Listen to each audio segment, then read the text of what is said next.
ምን እንደማረኝ ታውቂያለሽ? በዱንያም ባሄራም ደስተኛ የሆነች ሴት መሆን። እስቲ ምከሪኝ፣ ምን ላድርግ? የቃማው ቅጣል ሊከፋ ለዚህ ምክሬን አድምጪ፣ አትሸኩይ ተስፋ አትቁረጪ።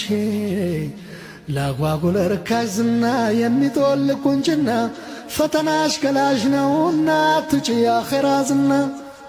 ሀብትሽም ቢያቀማጥልሽ ድህነት ቢያኮሳኩልሽ ብትጠግቢ ወይ ብትራቢ ብታምሪም ወይ ብትጠግቢ ለርካታ ወይም ለገቢ የዝሙት ብሎ አታስቢ።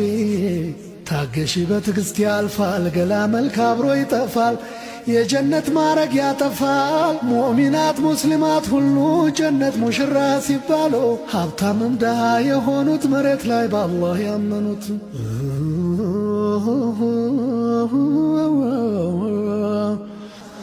ማንም ወንድ ላይ ያገኛቸው ካልሆነ በነሱ ምርጫ ዑረል አይን ከምትባለ